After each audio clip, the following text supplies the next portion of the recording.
54% of my viewers told me that I'm stupid, and 54% of my viewers would be correct. You know how if you place a piece of paper on your chest or your hand and you start running, the paper won't fall because of like physics? Well, when I was probably 8 or around there, I realized that this worked for plastic bags too. So one day, while I was playing with water outside, I decided to test this out since I had the whole backyard to run. I held the bag to my chest and started running. However, because I was playing with water, the floor was wet, and I slipped and fell straight on my back onto the concrete. At first, I was scared about if I broke my back, but as I got up, I realized I couldn't breathe. I hobbled over to the door and opened it and exclaimed, "I can't breathe, I can't breathe." At this point in my life, I did not know what getting the wind knocked out of me was, and since my mom was busy cooking, we both thought I was going to die. Mom probably suspected I had the wind knocked out of me though, because she told me to sit down, and I did, and soon I could breathe again. I did not go back outside for the rest of the day. Alright, fast forward a few years. One day, my dad decided to open our backyard door to air out the house, but left the screen door closed. I was in the backyard doing who knows what. I know one time I tried digging to the center of the earth, but anyway, I wanted to go back inside, probably to get some water. Since the sun was out and about and no lights were on inside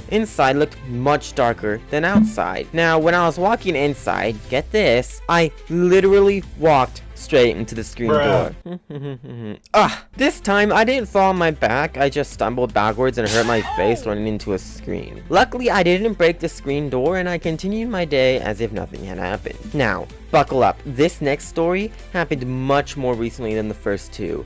Probably only 1 or 2 years ago this happened. Anyway, I was on vacation with friends and we were at a lake. The lake had a boundary of buoys that separated where the people were allowed to swim and where the boats were allowed to swim. One of my insane friends challenged anyone who wanted to accept to swim all the way to the buoys and back.